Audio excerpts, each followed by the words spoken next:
Robinson Crusoe by Daniel Defoe. Chapter 12. A Cave Retreat. While this was doing, I was not altogether careless of my other affairs, for I had a great concern upon me for my little herd of goats. They were not only a ready supply to me on every occasion, and began to be sufficient for me, without the expense of powder and shot, but also without the fatigue of hunting after the wild ones; and I was loath to lose the advantage of them, and to have them all to nurse up over again. For this purpose, after long consideration, I could think of but two ways to preserve them. One was to find another convenient place to dig a cave underground, and to drive them into it every night; and the other was to enclose 2 or 3 little bits of land, remote from one another, and as much concealed as I could, where I might keep about a half-dozen young goats in each place, so that if any disaster happened to the flock in general, I might be able to raise them again with little trouble and time. And this, though it would require a good deal of time and labour, I thought was the most rational design. Accordingly I spent some time to find out the most retired parts of the island, and I pitched upon one, which was as private, indeed, as my heart could wish. It was a little damp piece of ground in the middle of the hollow and thick woods, where, as is observed, I almost lost myself once before, endeavouring to come back that way from the eastern part of the island. Here I found a clear piece of land, near 3 acres, so surrounded with woods that it was almost an enclosure by nature. At least it did not want near so much labour to make it, so as the other piece of ground I had worked so hard at. I immediately went to work with this piece of ground, and in less than a month's time I had so fenced it round that my flock, or herd, call it what you please, which were not so wild now as at first they might be supposed to be, were well enough secured in it. So without any further delay I removed 10 young she-goats and 2 he-goats to this piece, and when they were there I continued to perfect the fence till I had made it as secure as the other, which however I did at more leisure, and it took me up more time by a great deal. All this labour I was at the expense of, purely from my apprehensions on account of the print of a man's foot; for as yet I had never seen any human creature come near the island, and I had now lived 2 years under this uneasiness, which indeed made my life much less comfortable than it was before, as may well be imagined by any who know what it is to live in the constant snare of the fear of man. And this I must observe, with grief too, that the discomposure of my mind had great impression also upon the religious part of my thoughts; for the dread and terror of falling into the hands of savages and cannibals lay so upon my spirits that I seldom found myself in a due temper for application to my Maker; at least not with the sedate calmness and resignation of soul which I was wont to do. I rather prayed to God as under great affliction and pressure of mind, surrounded with danger, and in expectation every night of being murdered and devoured before morning; and I must testify, from my experience, that a temper of peace, thankfulness, love, and affection is much more the proper frame for prayer than that of terror and discomposure, and that under the dread of mischief impending, a man is no more fit for a comforting performance of the duty of praying to God than he is for a repentance on a sick bed; for these discomposures affect the mind as the others do the body, and the discomposure of the mind must necessarily be as great a disability as that of the body, and much greater; praying to God being properly an act of the mind, not of the body. But to go on. After I had thus secured one part of my little living stock, I went about the whole island searching for another private place to make such another deposit, when, wandering more to the west point of the island than I had ever done yet, and looking out to the sea, I thought I saw a boat upon the sea at a great distance. I had found a perspective glass or two in one of the seamen's chests, which I saved out of our ship, but I had it not about me, and this was so remote that I could not tell what to make of it, though I looked at it till my eyes were not able to hold to look any longer. Whether it was a boat or not I do not know, but as I descended from the hill I could see no more of it. So I gave it over, only I resolved to go no more out without a perspective glass in my pocket. When I was come down the hill to the end of the island, where indeed I had never been before, I was presently convinced that the seeing the print of a man's foot was not such a strange thing in the island as I imagined, and but that it was a special providence that I was cast upon the side of the island where the savages never came. I should easily have known that nothing was more frequent than for the canoes from the main, when they happened to be a little too far out at sea, to shoot over to that side of the island for harbour; and likewise, as they often met and fought in their canoes, the victors, having taken away prisoners, would bring them over to this shore, where, according to their dreadful customs, being all cannibals, they would kill and eat them,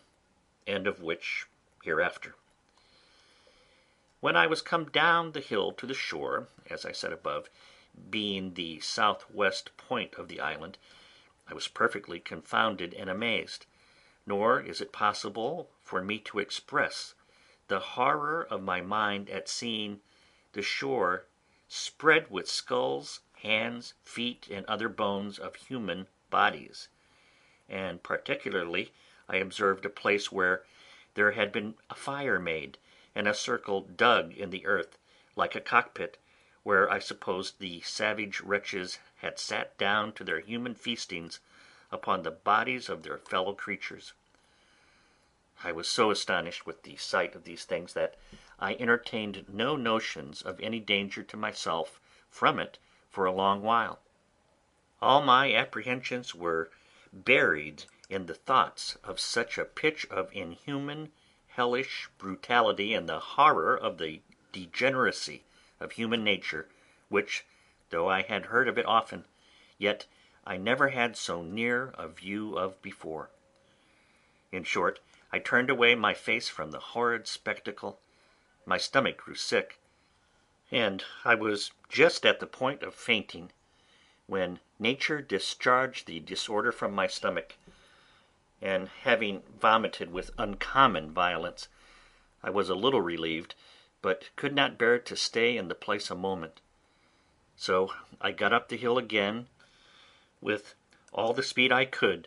and walked on towards my own habitation. When I came a little out of that part of the island, I stood still a while, amazed, and then, recovering myself, I looked up with the utmost affection of my soul, and with a flood of tears in my eyes gave God thanks that had cast my first lot in a part of the world where I was distinguished from such dreadful creatures as these, and that, though I had esteemed my present condition very miserable, had yet given me so many comforts in it that I had still more to give thanks for than to complain of, and this, above all, that I had, even in this miserable condition, been comforted with the knowledge of himself, and the hope of his blessing, which was a felicity more than sufficiently equivalent to all the misery which I had suffered, or could suffer.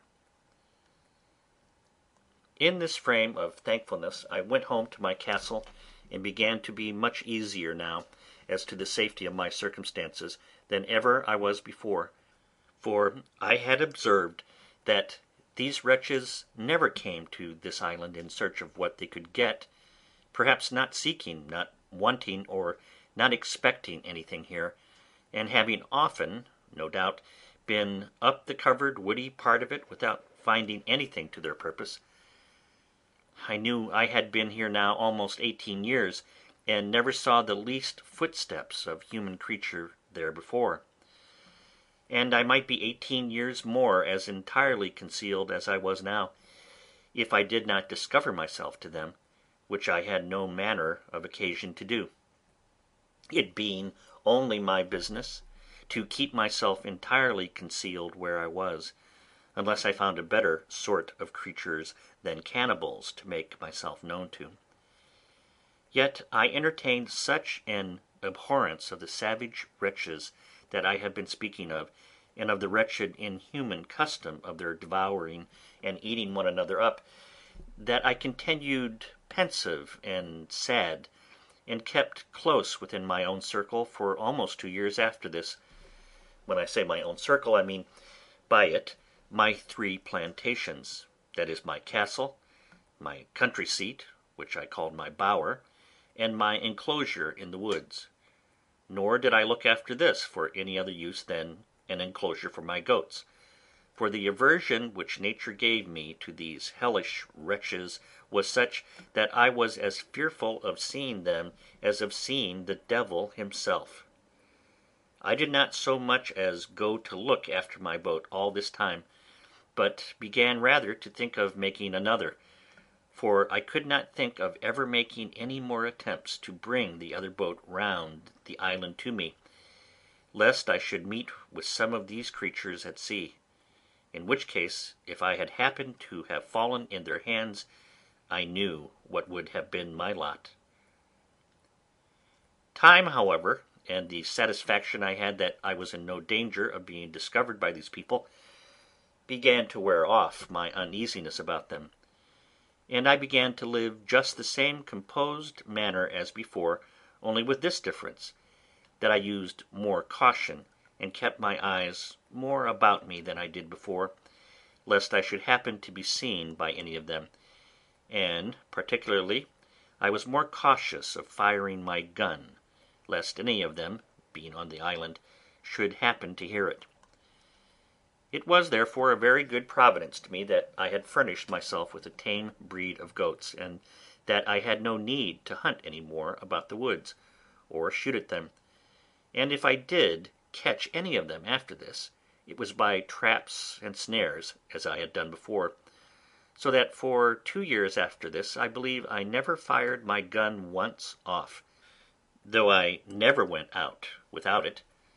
And what was more, as I had saved 3 pistols out of the ship, I always carried them out with me, or at least 2 of them, sticking them in my goatskin belt. I also furbished up one of the great cutlasses that I had out of the ship,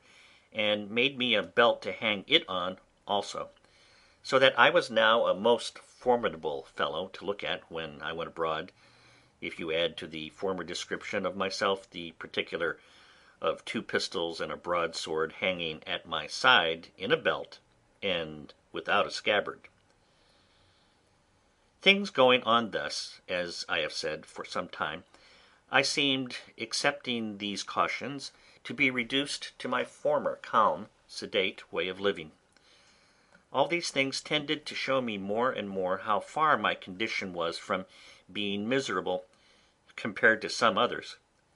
nay, to many other particulars of life which it might have been pleasing to God to have made my lot. It put me upon reflecting how little repining there would be among mankind at any condition of life, if people would rather compare their condition with those that were worse,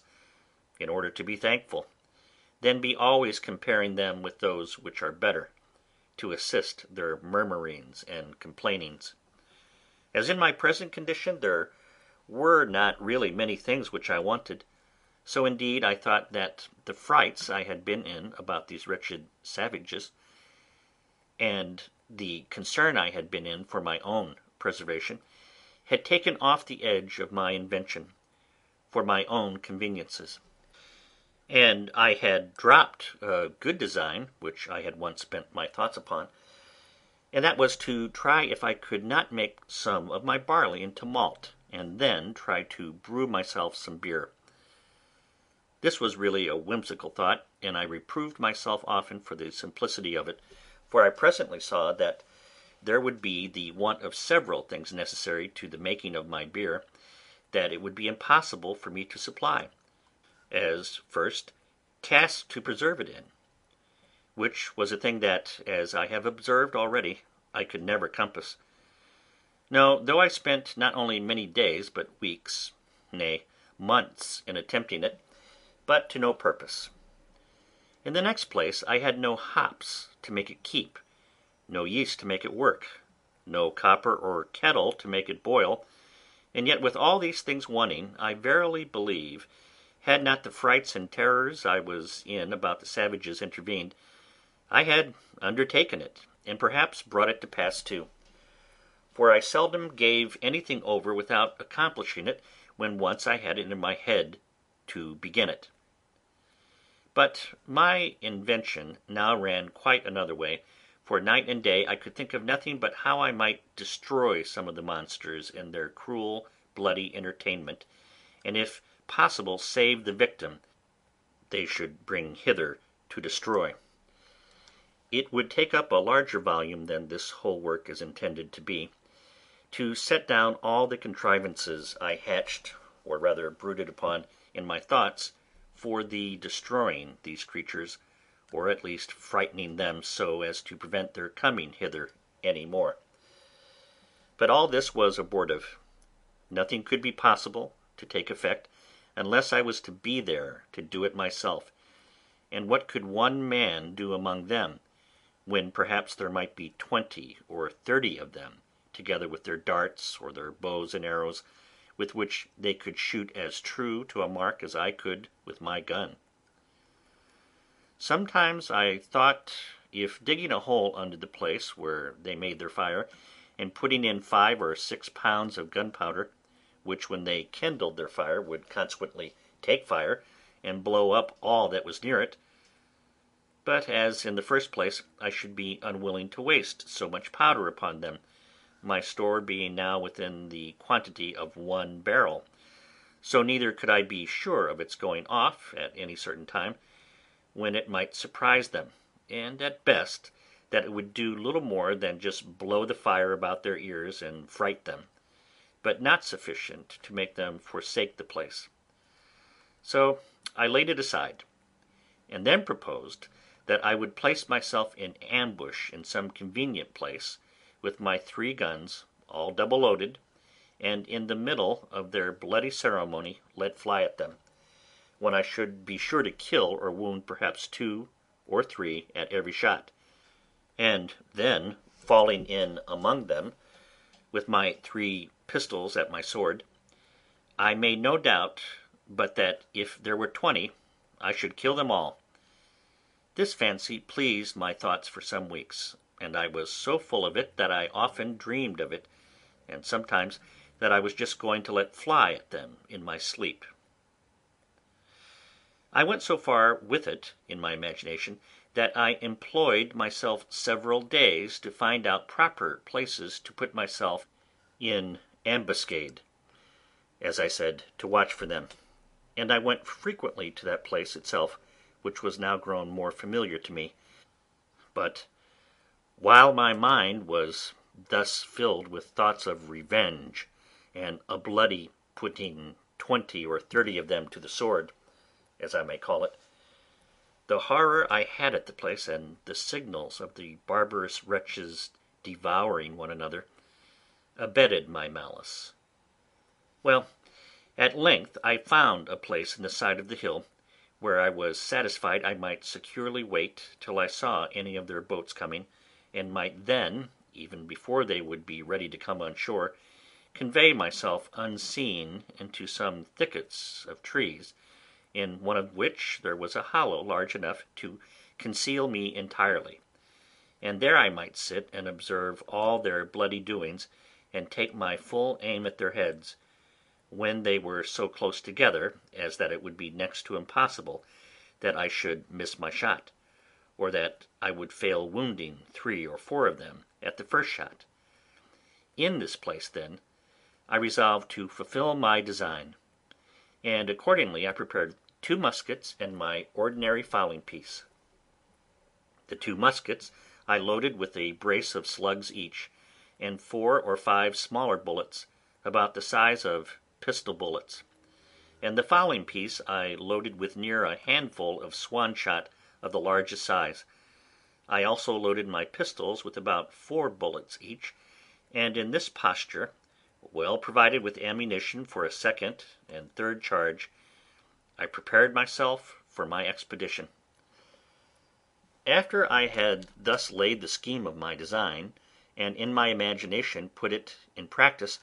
I continually made my tour every morning to the top of the hill, which was from my castle, as I called it, about 3 miles or more,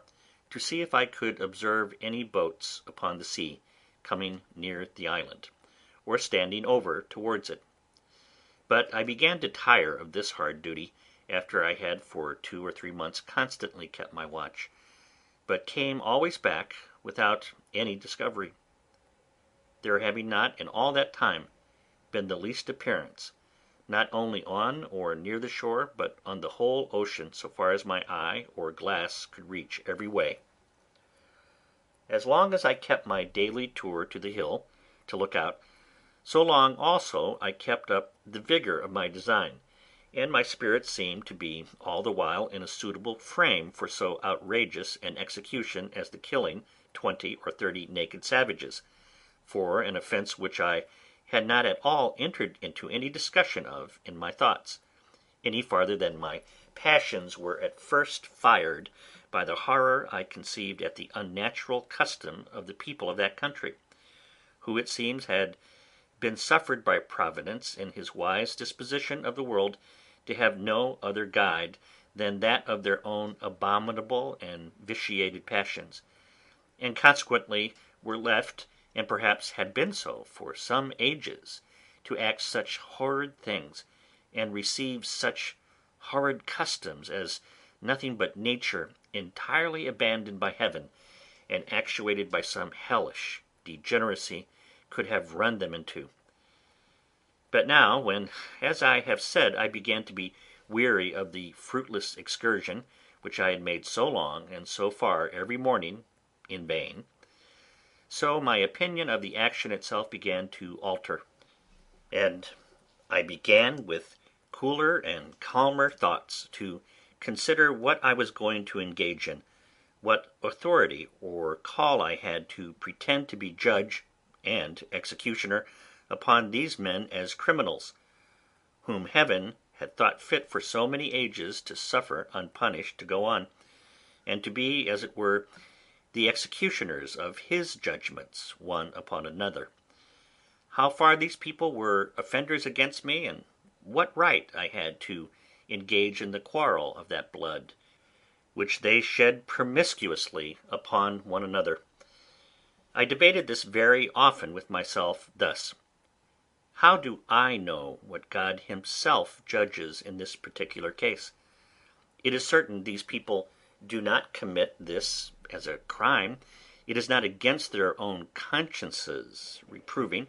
or their light reproaching them. They do not know it to be an offence,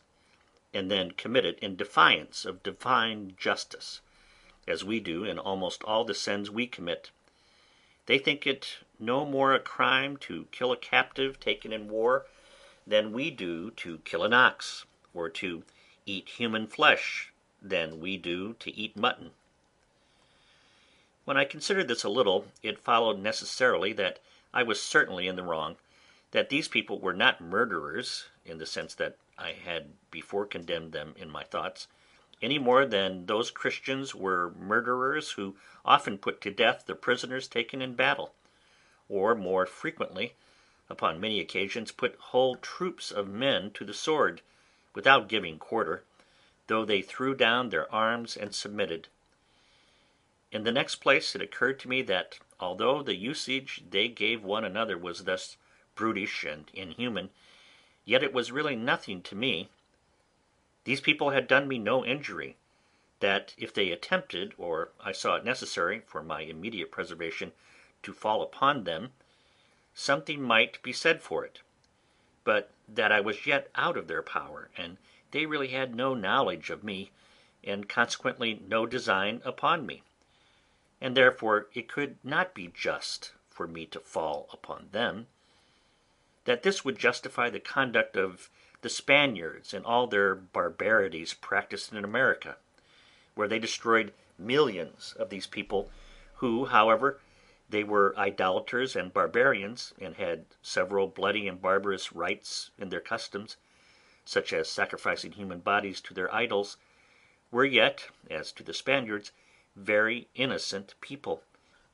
and that the rooting of them out of the country is spoken of with the utmost abhorrence and detestation by even the Spaniards themselves at this time, and by all other Christian nations of Europe, as a mere butchery, a bloody and unnatural piece of cruelty unjustifiable either to God or man, and for which the very name of a Spaniard is reckoned to be frightful and terrible to all people of humanity or of Christian compassion, as if the kingdom of Spain were particularly eminent for the produce of a race of men who were without principles of tenderness, or the common bowels of pity to the miserable, which is reckoned to be a mark of generous temper in the mind. These considerations really put me to a pause, and to a kind of full stop,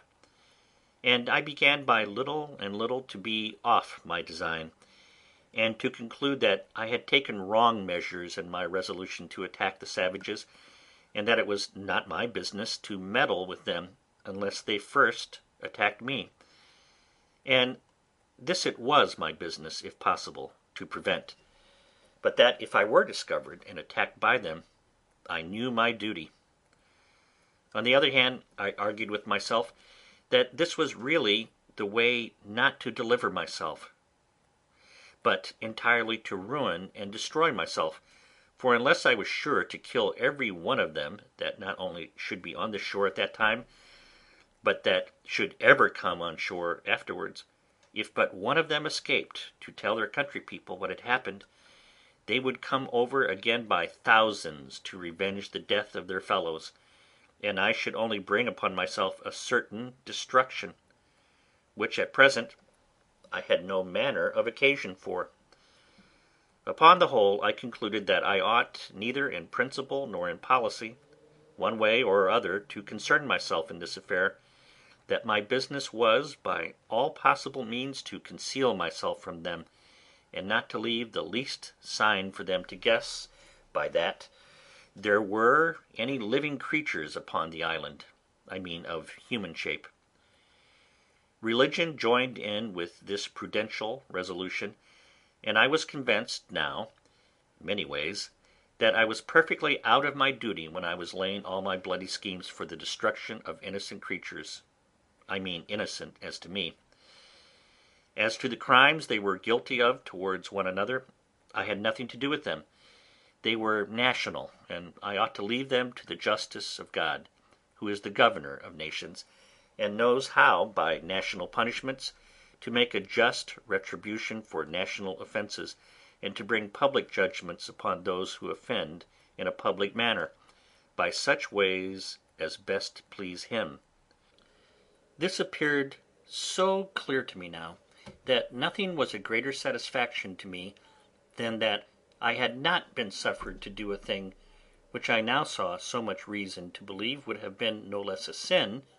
than that of wilful murder if I had committed it.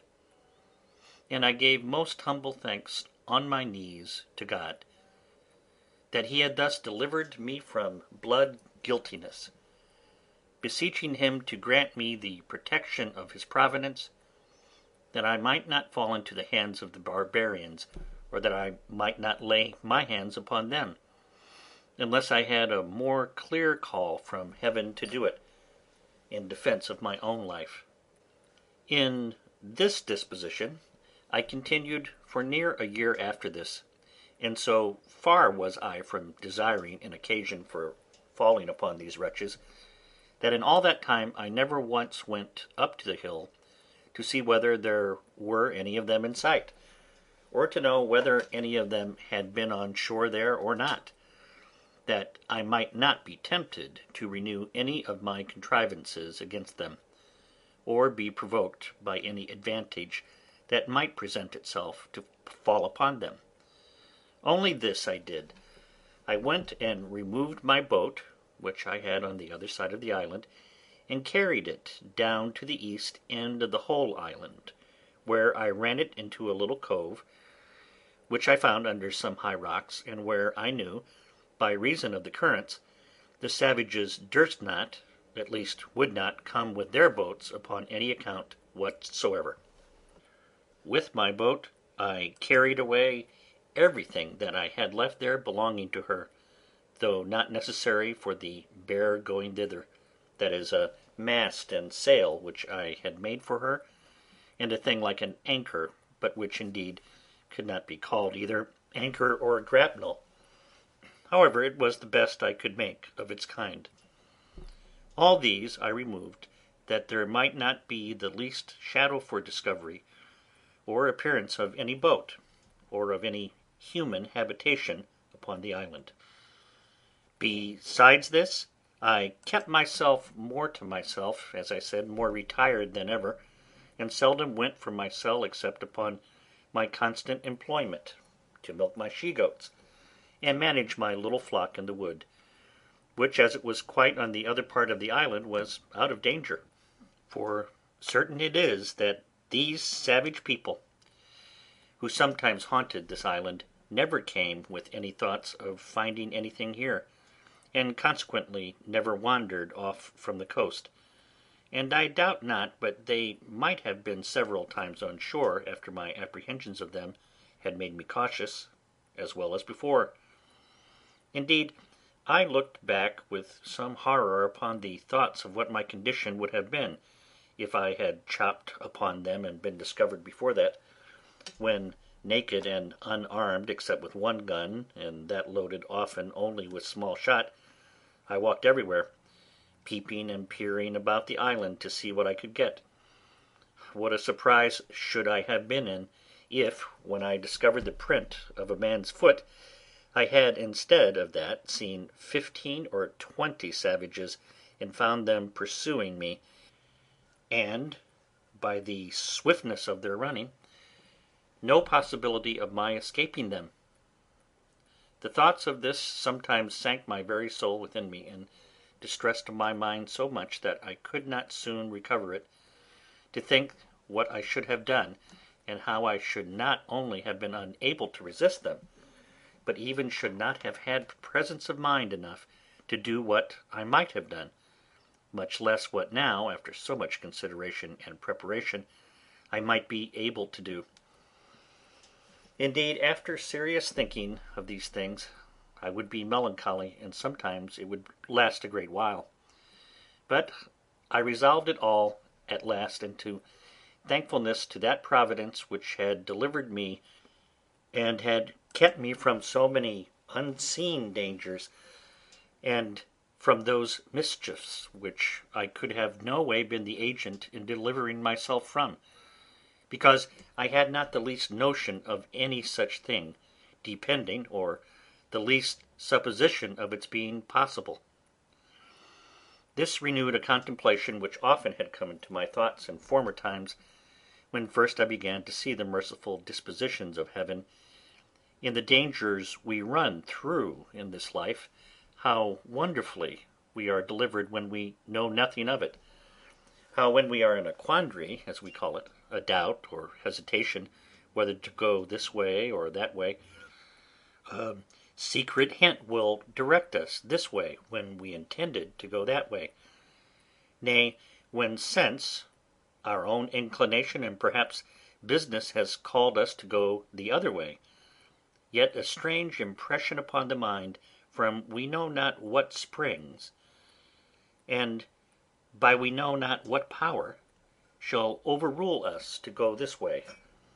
and it shall afterwards appear that had we gone that way, which we should have gone, and even to our imagination ought to have gone, we should have been ruined and lost.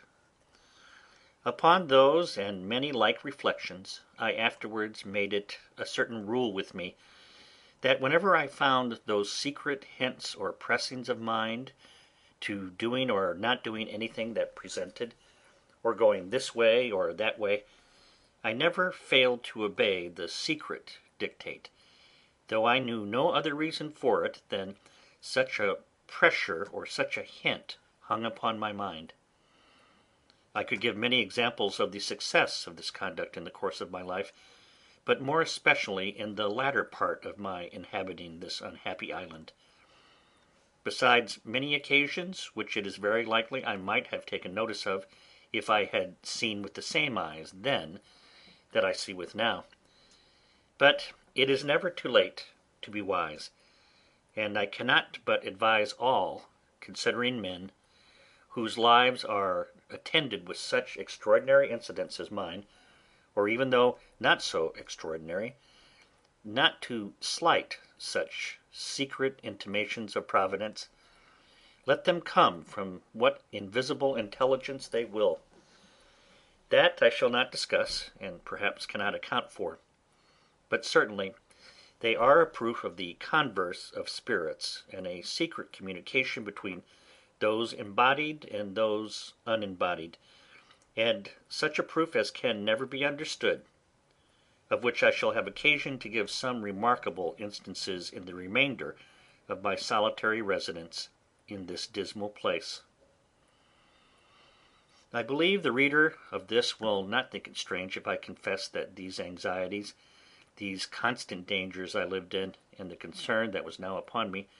put an end to all invention and to all the contrivances that I laid for my future accommodations and conveniences. I had the care of my safety more now upon my hands than that of my food. I cared not to drive a nail or chop a stick of wood now, for fear the noise I might make should be heard, much less would I fire a gun for the same reason. And above all, I was intolerably uneasy at making any fire, lest the smoke, which is visible at a great distance in the day, should betray me. For this reason I removed that part of my business which required fire, such as burning of pots and pipes, etc., into my new apartment in the woods, where, after I had been for some time, I found, to my unspeakable consolation, a mere natural cave in the earth, which went in a vast way, and where, I dare say, no savage, had he been at the mouth of it, would be so hardy as to venture in, nor indeed would any man else but one who, like me, wanted nothing so much as a safe retreat. The mouth of this hollow was at the bottom of a great rock, where, by mere accident, I would say, if I did not see abundant reason to ascribe all such things now to Providence, I was cutting down some thick branches of trees to make charcoal. And before I go on, I must observe the reason of my making this charcoal, which was this. I was afraid of making a smoke about my habitation, as I said before, and yet I could not live there without baking my bread, cooking my meat, etc., so I contrived to burn some wood here, as I had seen done in England, under turf, till it became chark or dry coal, and then, putting the fire out, I preserved the coal to carry home, and perform the other services for which fire was wanting, without danger of smoke. But this is by the by. While I was cutting down some wood here, I perceived that, behind a very thick branch of low brushwood or underwood, there was a kind of hollow place. I was curious to look in it, and getting with difficulty into the mouth of it, I found it was pretty large, that is to say, sufficient for me to stand upright in, and perhaps another with me. But I must confess to you that I made more haste out than I did in, when, looking farther into the place, which was perfectly dark, I saw two broad shining eyes of some creature, whether devil or man I knew not, which twinkled like 2 stars, the dim light from the cave's mouth shining directly in and making the reflection. However, after some pause I recovered myself and began to call myself 1,000 fools, and to think that he that was afraid to see the devil was not fit to live 20 years in an island all alone, and that I might well think there was nothing in this cave that was more frightful than myself. Upon this, plucking up my courage, I took up a firebrand, and in I rushed again, with the stick flaming in my hand. I had not gone 3 steps in before I was almost as frightened as before, for I heard a very loud sigh, like that of a man in some pain, and it was followed by a broken noise, as of words half expressed, and then a deep sigh again. I stepped back, and was indeed struck with such a surprise that it put me into a cold sweat, and if I had had a hat upon my head, I will not answer for it that my hair might not have lifted it off. But still, plucking up my spirits as well as I could, and encouraging myself a little with considering that the power and presence of God was everywhere, and was able to protect me, I stepped forward again, and by the light of the firebrand, holding it up a little over my head, I saw lying on the ground a monstrous, frightful old he-goat, just making his will, as we say, and gasping for life, and dying, indeed, of mere old age. I stirred him a little to see if I could get him out, and he essayed to get up, but was not able to raise himself, and I thought with myself he might even lie there, for if he had frightened me, so he would certainly fright away any of the savages, if any of them should be so hardy as to come in there while he had life in him.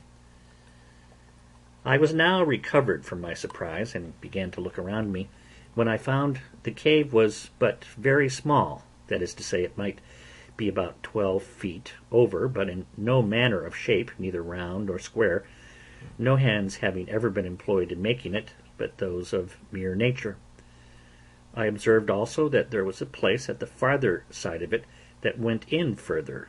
but was so low that it required me to creep upon my hands and knees to go into it, and whither it went I knew not. So, having no candle, I gave it over for that time, but resolved to go again the next day, provided with candles and a tinder box, which I had made of the lock of one of the muskets, with some wildfire in the pan. Accordingly, the next day I came provided with 6 large candles of my own making, for I had very good candles now of goat's tallow, but was hard set for candle wick, using sometimes rags or rope yarn, and sometimes the dried rind of a weed like nettles. And going into this low place I was obliged to creep upon all fours, as I have said, almost 10 yards, which, by the way, I thought was a venture bold enough, considering that I knew not how far it might go, nor what was beyond it. When I had got through the strait, I found the roof rose higher up, I believe near 20 feet, but never was such a glorious sight seen in the island, I dare say, as it was to look round the sides and roof of this vault or cave. The wall reflected 100,000 lights to me from my 2 candles. What was in the rock, whether diamonds or any other precious stones, or gold, which I rather supposed it to be, I knew not. The place I was in was a most delightful cavity or grotto, though perfectly dark. The floor was dry and level, and had a sort of a small loose gravel upon it, so that there was no nauseous or venomous creature to be seen. Neither was there any damp or wet on the sides of roof. The only difficulty in it was the entrance, which, however, as it was a place of security, and such a retreat as I wanted, I thought was a convenience, so that I was really rejoiced at the discovery, and resolved, without any delay, to bring some of the things which I was most anxious about to this place. Particularly, I resolved to bring hither my magazine of powder and all my spare arms, that is, 2 fowling pieces, for I had 3 in all, and 3 muskets, for of them I had 8 in all. So I kept in my castle only 5, which stood ready mounted like pieces of cannon on my outmost fence, and were ready also to take out upon any expedition. Upon this occasion of removing my ammunition, I happened to open the barrel of powder which I took up out of the sea, and which had been wet, and I found that the water had penetrated about 3 or 4 inches into the powder on every side, which caking and growing hard had preserved the inside like a kernel in the shell, so that I had near 60 pounds of very good powder in the centre of the cask. This was a very agreeable discovery to me at that time, so I carried all away thither, never keeping above 2 or 3 pounds of powder with me in my castle, for fear of a surprise of any kind. I also carried thither all the lead I had left for bullets.